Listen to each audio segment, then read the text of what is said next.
Viewers, welcome to real estate TV. నేను మానస. ఈ రోజు మనం ఒక బ్యూటిఫుల్ వెంచర్ ని బెంగళూరు హైవేలో చూడబోతున్నాం. సో అందుకనే మనం ఈ రోజు Bengaluru highway exit number 16 ORR exit 16 నుంచి మనం ట్రావెల్ చేయబోతున్నాము. అండ్ అటువైపు మనం చూసుకుంటే గచ్చిబౌలి అండ్ అలాగే హైటెక్ సిటీకి అక్కడ నుంచి మనం చేరుకోవచ్చు. సో గచ్చిబౌలి హైటెక్ సిటీ అటువైపు ఉన్న వాళ్ళు కూడా ఈ ఓఆర్ఆర్ ఎగ్జిట్ గుండా ఓఆర్ఆర్ త్రూ ట్రావెల్ చేస్తూ ఈజీగా మనం చూడబోయేటువంటి ఇవాల్టి వెంచర్ కి వెళ్ళిపోవచ్చు. అండ్ అటువైపు మనం చూసుకున్నట్లయితే వన్స్ మనము శంషాబాద్ అంటే అవతల సైడ్ చూసుకుంటే శంషాబాద్ ఎయిర్పోర్ట్ కి చేరుకోవచ్చు అన్నమాట. సో మనం ఈరోజు చూడబోయేటువంటి లేటెస్ట్ వెంచర్ బెంగళూరు హైవేలో ఉంది. సో ముంబై హైవే మీదుగా ట్రావెల్ చేసుకుంటూ ఆన్ ద వేలో ఉన్నటువంటి అప్డేట్స్ కూడా చూసుకుంటూ మనం వెళ్ళిపోదాం. పదండి.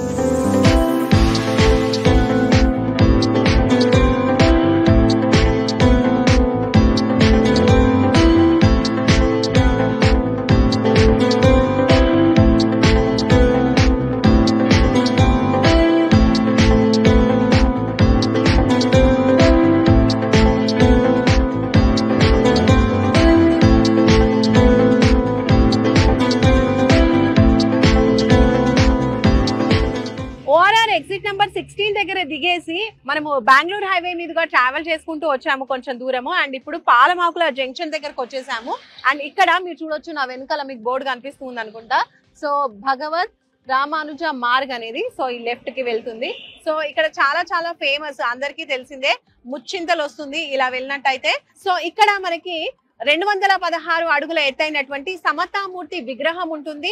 దాంతో పాటే అక్కడ మనకి 108 ఆలయాలు కూడా కనిపిస్తూ ఉంటాయి మన తెలుగు సంప్రదాయం ప్రకారము. శివజీయర్ స్వామి ఆశ్రమం కూడా ఉంటుంది. అండ్ దాని పక్కనే జిమ్స్ హాస్పిటల్ కూడా ఉంటుంది. సో ఇదంతా కూడా మనం చూసుకున్నట్లయితే మంచి ఆధ్యాత్మికమైనటువంటి స్పిరిచువల్ ప్లేస్ అని చెప్పొచ్చు. సో దాని పక్కనే స్వర్ణ భారతి ట్రస్ట్ కూడా ఉంటుంది. సో ఇలా చూసుకుంటే హాస్పిటల్ ఇంకా తర్వాత ఈ ఫేమస్ టెంపుల్ ఇదంతా ఉండేసరికి ఎక్కువగా పీపుల్ ఫ్లోటింగ్ కూడా ఇక్కడ మనకి కనిపిస్తూ ఉంటుంది అనమాట. సో ఇప్పుడు మనం కొంచెం ముందుకెళ్తూ ఆన్ ద వేలో ఉన్న అప్డేట్స్ కూడా చూద్దాం.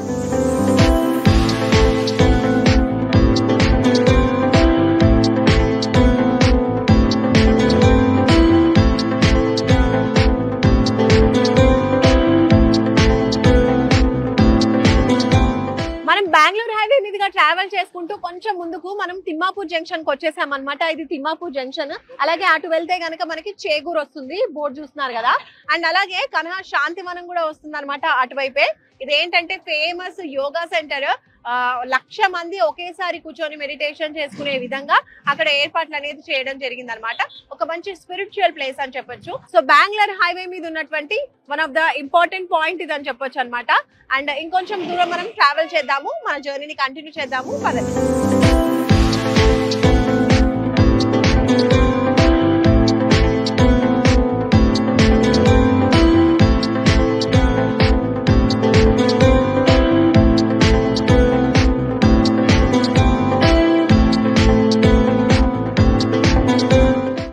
తిమ్మాపూర్ జంక్షన్ నుంచి ఒక 5 మినిట్స్ అలా ట్రావెల్ చేసుకుంటూ వచ్చాము, కొత్తూరు చేరుకున్నాము. సో ముందుకు మనం చూడొచ్చు, ఈ కొత్తూరు ఏంటంటే చాలా చాలా ఫేమస్. ఇక్కడ ఎన్నో ప్రైవేట్ కంపెనీస్ ఉన్నాయి. అలాగే ఎప్పుడు కూడా ఫ్లోటింగ్ అనేది చాలా ఎక్కువగా ఉంటుంది. మనము ఇక్కడ నుంచి కనుక అలా లెఫ్ట్ కి వెళ్తే కనుక బెంగళూరు హైవేలో వెళ్ళిపోవచ్చు. లేదు స్ట్రైట్ గా వెళ్తే కనుక మనకి షాద్ నగర్ టౌన్ వస్తుంది. సో మనం షాద్ నగర్ కే వెళ్ళబోతున్నాము. ఈ రోజు మనం చూడబోయేటువంటి కొత్త వెంచర్ షాద్ నగర్ సమీపంలో ఉంది. ఇలా బెంగళూరు హైవే మీదుగా లెఫ్ట్ గా మనం వెళ్తే గనక మనకి మేకగూడ మైక్రోసాఫ్ట్ డేటా సెంటర్ వస్తుంది. అలాగే నాట్కో కంపెనీ కూడా వస్తుంది. ఇంకా ఎల్వి ప్రసాద్ ఐ హాస్పిటల్ కూడా అటువైపే ఉంటుంది. ఇంకా ఫేమస్ జేపీ దర్గా కూడా మనం అక్కడికి చేరుకోవచ్చు ఆ వేలో ట్రావెల్ చేస్తే కనుక. సో ఇక్కడ చూసుకున్నట్టయితే ఓవరాల్ గా చాలా మంది ఎంప్లాయీస్ ఈ కంపెనీస్ లలో వర్క్ చేస్తూ ఉంటారు. ఇంకా చుట్టుపక్కల కూడా చాలా కంపెనీస్, ఇలా ప్రైవేట్ కంపెనీస్ ఇలా చాలా ఉన్నాయి. సో వీటిలో ఎక్కువ మంది ఎంప్లాయ్మెంట్ అనేది మనకు కనిపిస్తూ ఉంది. సో ఇప్పుడు మనము మన జర్నీని కంటిన్యూ చేస్తూ షాద్ నగర్ కి వెళ్ళిపోదాము. సో షాద్ నగర్ కి దగ్గరలోనే మనం చూడబోయే వెంచర్ ఉంది. ప్లస్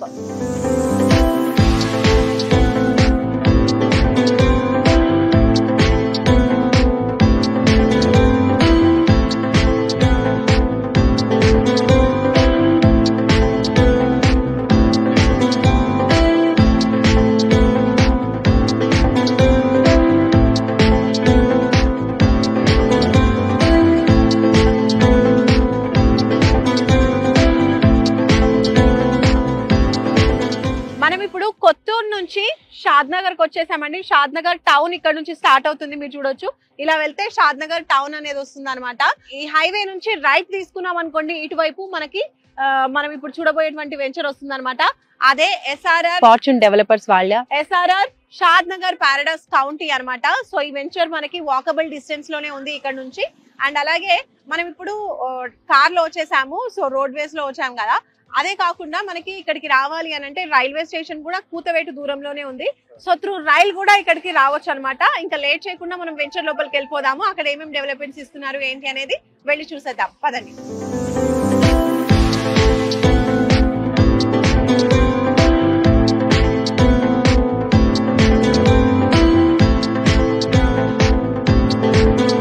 వెంచర్ లోపలికి అయితే వచ్చేసామండి. అదే మన SRR ఫార్చ్యూన్ డెవలపర్స్ వాళ్ళ లేటెస్ట్ వెంచర్ SRR షాద్ నగర్ పారడైస్ కౌంటీ. మీరు నా వెనకాల చూస్తున్నారు బోర్డు. సో ఇది టోటల్ మనకి 9 acres లో వస్తున్నటువంటి వెంచర్. 9 acres లో డెవలప్మెంట్స్ చేస్తున్నారు. HMDA అండ్ రెరా అప్రూవర్స్ ఉన్నటువంటి వెంచర్ అనమాట. ఇప్పుడు మీరు చూస్తున్నారు కదా, ఈ రోడ్ వచ్చేసి ప్రపోజ్డ్ 100 feet రోడ్ అనమాట. నేను స్టార్టింగ్ లో మీకు చెప్పాను కన్హా శాంతివనం అక్కడ నుంచి వస్తుంది అని చెప్పేసి లెఫ్ట్ వెళ్తే. సో ఈ రోడ్డు కూడా మనం ఇలా వెళ్తే కన్హా శాంతివనంకి చేరుకోవచ్చు. సో ఇంకా లోపలికి వెళ్దాము, ఏమేమి డెవలప్మెంట్ చేస్తున్నారు ఏంటి అనేది చూద్దాము. ఫస్ట్ ఆఫ్ ఆల్ ఇక్కడ మనం మాట్లాడుకుంటే ఇక్కడ నుంచి చూస్తున్నాను కదా, నేను నిలిచిన ప్లేస్ లో మీకు ఆర్చ్ అనేది రాబోతుంది అనమాట. సో అండర్ కన్స్ట్రక్షన్ లో ఉన్నాయి. ఇంకా డెవలప్మెంట్స్ అనేవి కూడా ఏమేమి జరుగుతున్నాయి అనేది లోపలికి వెళ్ళి చూద్దాం, పదండి.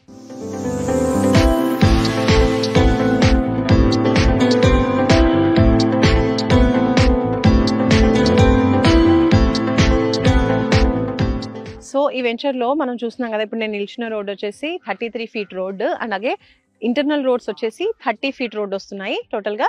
అండ్ అలాగే ఇటు BT రోడ్స్ కన్స్ట్రక్షన్ చేయబోతున్నారు. ఇటువైపు చూస్తున్నారు కదా ఈ గోడ, ఇదంతా కూడా మనకి సోషల్ ఇన్ఫ్రా కోసం ఈ స్పేస్ అంతా కూడా వదిలేశారనమాట, ఆ కార్నర్ నుంచి ఈ కార్నర్ వరకు. ఓకే, ఇంకా లోపలికి వెళ్ళి చూద్దాము. డెవలప్మెంట్స్ వర్క్ అయితే జరుగుతూ ఉంది. డెవలప్మెంట్స్ లో భాగంగా చూసుకుంటే ఇక్కడ మీకు చూస్తున్నారు కదా, అండర్ గ్రౌండ్ డ్రైనేజ్ వర్క్స్ జరుగుతున్నాయి. అండ్ అలాగే ఇక్కడ అండర్ గ్రౌండ్ డ్రైనేజ్ ట్యాంక్ ఇది. అండ్ అలాగే నంబరింగ్ స్టోన్స్, ప్రతి ప్లాట్ కి కూడా నంబరింగ్ స్టోన్స్ అనేవి వస్తూ ఉంటాయి. అండ్ అలాగే అండర్ గ్రౌండ్ ఎలక్ట్రిసిటీ కూడా ప్రొవైడ్ చేస్తున్నారు. ఇక్కడ చాలా మటుకు మనకి ఎలక్ట్రిసిటీ నార్మల్ గా ఉంటుంది కదా, సో ఇక్కడ మాత్రం అండర్ గ్రౌండ్ లో ఇస్తున్నారు ఎలక్ట్రిసిటీ. సో ప్రతి ప్లాట్ కి కూడా వాటర్ సప్లై అనేది వస్తుంది, పైప్ లైన్ ఇండివిజువల్ గా ఇస్తున్నారు, ఏ ప్లాట్ కా ప్లాట్. అండ్ అలాగే ఈ ఏరియాలోని పైన మనకి ఫుట్ పాత్స్ అనేవి వస్తాయి with kerbing stones. So foot path కూడా డెవలప్మెంట్ చేయబోతున్నారు. అండ్ రోడ్ కి ఇరువైపులా కూడా మనకి ఎవెన్యూ ప్లాంటేషన్ అనేది వస్తుంది. సో బ్యూటిఫుల్ గా డెవలప్ చేయబోతున్నారు ఇవన్నీ కూడా. సో ఈ వెంచర్ చూస్తున్నారు కదా, 150 square yards నుంచి ఇందులో ప్లాట్స్ అవైలబుల్ గా ఉన్నాయి. అండ్ హైయెస్ట్ వచ్చేసి 400 square yards వరకు ఉందన్నమాట. సో డిఫరెంట్ సైజెస్ లో అవైలబుల్ గా ఉన్నాయి. అండ్ అలాగే ఇది వచ్చేసి మనకి చూస్తున్నారు కదా, టోటల్ 100% వాస్తు ఉంది, clear title, so spot registration available. And అలాగే డెవలప్మెంట్స్ లో ఇంకా మీరు మనకు కనిపిస్తుంది కదా వెనకాల చూడొచ్చు, టోటల్ ఇదంతా 9 acres అని చెప్పాను కదా, అంతా కూడా కాంపౌండ్ వాల్ కన్స్ట్రక్షన్ జరుగుతోంది, మాక్సిమం అయిపోయింది. ఇంకా అక్కడ చూడొచ్చు కొంచెం కన్స్ట్రక్షన్ అనేది చేస్తున్నారు. ఇప్పుడు మనము పార్క్ ఏరియాలోకి వచ్చేసామండి. చాలా బ్యూటిఫుల్ గా ఉంటుంది పార్క్ ఏరియా వన్స్ డెవలప్ అయిన తర్వాత. ఎందుకంటే ఇక్కడ చూడొచ్చు మీరు, ఇక్కడ ఫస్ట్ స్టార్టింగ్ లో చూస్తున్నారు కదా ఆ సర్కిల్ దగ్గర, అక్కడ వచ్చేసి వాటర్ పాండ్ అనేది వస్తుంది అనమాట. అండ్ తర్వాత ఈ సర్కిల్ చూస్తున్నారు కదా, ఇది సిట్అవుట్ ఏరియా, చిల్డ్రన్ కి పెద్దవాళ్ళకి కూడా సిట్అవుట్ ఏరియా. చాలా బ్యూటిఫుల్ గా ముందే ప్రీ ప్లాన్డ్ గా ఇక్కడ కన్స్ట్రక్షన్ అనేది చేస్తున్నారు. అండ్ ఇటు చూస్తున్నారు కదా ఈ బిగ్ సర్కిల్, ఇదంతా వచ్చేసి children play area. So children ఆడుకోవడానికి ప్లే ఎక్విప్మెంట్స్ కూడా అక్కడ ఫ్యూచర్ లో డెవలప్ చేయబోతున్నారు. అండ్ అలాగే ఇప్పుడు నేను ఇక్కడ నిల్చున్నాను కదా, ఇది చూస్తున్నారు కదా, ఇదంతా కూడా మనకి వాకింగ్ ట్రాక్ ఏర్పాటు చేయబోతున్నారు. అలాగే మంచిగా ల్యాండ్స్కేపింగ్ కూడా చేయబోతున్నారు. అండ్ మంచి లాన్ లాగా, సిట్అవుట్ ఏరియా లాగా చాలా బ్యూటిఫుల్ గా డెవలప్ చేయబోతున్నారు అనమాట. అండ్ విత్ ఎవెన్యూ ప్లాంటేషన్ అనమాట, మంచిగా ప్లాంటేషన్ కూడా అంతా ఫ్యూచర్ లో డెవలప్మెంట్ కాబోతోంది. సో వర్క్స్ అన్ని కూడా చక్కగా కంప్లీట్ అవుతున్నాయి, అన్ని కూడా అండర్ కన్స్ట్రక్షన్ లో ఉన్నాయి. ఇంకా డెవలప్మెంట్స్ లో భాగంగా ఇక్కడ వాటర్ ట్యాంక్ కూడా డెవలప్ చేయబోతున్నారు, కన్స్ట్రక్షన్ చేయబోతున్నారు. ఎందుకంటే ప్రతి ప్లాట్ కి కూడా వాళ్ళు వాటర్ సప్లై ఇస్తున్నారు కదా, సో దానికోసం ఓవర్ హెడ్ వాటర్ ట్యాంక్ కూడా నిర్మాణం జరుగుతోంది. నా వెనకాల మీరు చూస్తున్నారు కదా, ఇదే SRR వాళ్ళ సైట్ ఆఫీస్ అనమాట. ఇక్కడ చూడొచ్చు మీరు, SRR ఫార్చ్యూన్ డెవలపర్స్ వారిది. ఈ వెంచర్ 9 acres లో అని చెప్పాం కదా. సో ఫస్ట్ అక్కడ చూసాం కదా, అదొక ఎంట్రీ ఉంది. అలాగే ఇటువైపు వెళ్తే ఈ రోడ్ గుండా ఇంకో ఎంట్రీ కూడా ఉంటుంది. టోటల్ 2 ఎంట్రీస్ అనమాట ఈ వెంచర్ కి. సో ఈ వెంచర్ వచ్చేసి మనకి షాద్ నగర్ టౌన్ అంటే షాద్ నగర్ మున్సిపల్ ప్రమిసెస్ లోనే వస్తుంది అనమాట. అదొక ప్లస్ పాయింట్. అండ్ అలాగే మీరు అక్కడ చూస్తున్నారు కదా, ఇండ్లు కూడా కళ్ళు చూపు మేరలోనే ఉన్నాయి. అంటే మనం ఇప్పుడు కొనుక్కుంటే ఇక్కడ కన్స్ట్రక్షన్ చేసుకొని హ్యాపీగా ఉండొచ్చు. పీపుల్ కూడా మనకి దగ్గరలోనే ఉంటున్నారు కాబట్టి. అండ్ అలాగే ఇటువైపు చూస్తున్నారు కదా, ఆ బోర్డు స్టార్టింగ్ లో మేము అటు నుంచి వచ్చామన్నమాట. సో ఆ ఏరియా అంతా కూడా వీళ్ళదే. సో ఇది SRR ఫార్చ్యూన్ డెవలపర్స్ వాళ్ళదే అనమాట. ఆ ఏరియా అంతా కూడా అక్కడ ఫ్యూచర్ లో విల్లాస్ డెవలప్ చేయబోతున్నారు. ఇవన్నీ వచ్చేసి ఓపెన్ ప్లాట్స్, అవి విలాస్ కాబోతున్నాయి. ఇంకా అవి స్టార్ట్ అవ్వలేదు, బట్ ఇప్పుడు ప్రెసెంట్ అయితే ప్లాట్స్ అవైలబుల్ గా ఉన్నాయి. ఇప్పుడు ఈ రోడ్ చూస్తున్నారు కదా మనం నిల్చుంది, ఈ రోడ్ వచ్చేసి 100 ఫీట్ రోడ్ అండ్ అలాగే హైవే కి కనెక్ట్ అయ్యేటువంటి రోడ్ అన్నమాట. సో ఇది అలా హైవే కి కనెక్ట్ అవుతుంది. ఇంకోటి మేకగూడ దగ్గర మనం చూసాము మైక్రోసాఫ్ట్ డేటా సెంటర్ అని, అక్కడ మనం చెప్పాం కదా, ఇంకో డేటా సెంటర్ కూడా రాబోతుంది ఎల్లికట్ట దగ్గర. ఇప్పుడు ఇక్కడ నుంచి క్వైట్ అటువైపుగా, సో ఇక్కడ కూడా ఒక డేటా సెంటర్ రాబోతుంది, అదే ఎల్లికట్ట మైక్రోసాఫ్ట్ డేటా సెంటర్. సో చూస్తున్నారు కదా, ఇలా ఓవరాల్ గా షాద్ నగర్ చాలా డెవలప్ అయిపోయింది. ఎన్నో కంపెనీస్ అనేవి ఉన్నాయి. అలాగే ఇంకోటి కేంద్ర ప్రభుత్వ సంస్థ అయినటువంటి NRSC కూడా ఈ ప్లేస్ కి చాలా దగ్గరలో ఉంది. ఎడ్యుకేషన్ పరంగా చూస్తే ది ఫేమస్ సింబియోసిస్ యూనివర్సిటీ కూడా ఇక్కడ నుంచి చాలా దగ్గరలో ఉంది. జార్జియా టెక్ యూనివర్సిటీ కూడా ఉంది నియర్ బై లో. అలాగే Tata institute of social science కూడా ఈ సైట్ కి చాలా చేరువలో ఉంది. సో షాద్ నగర్ కదా, ఇంత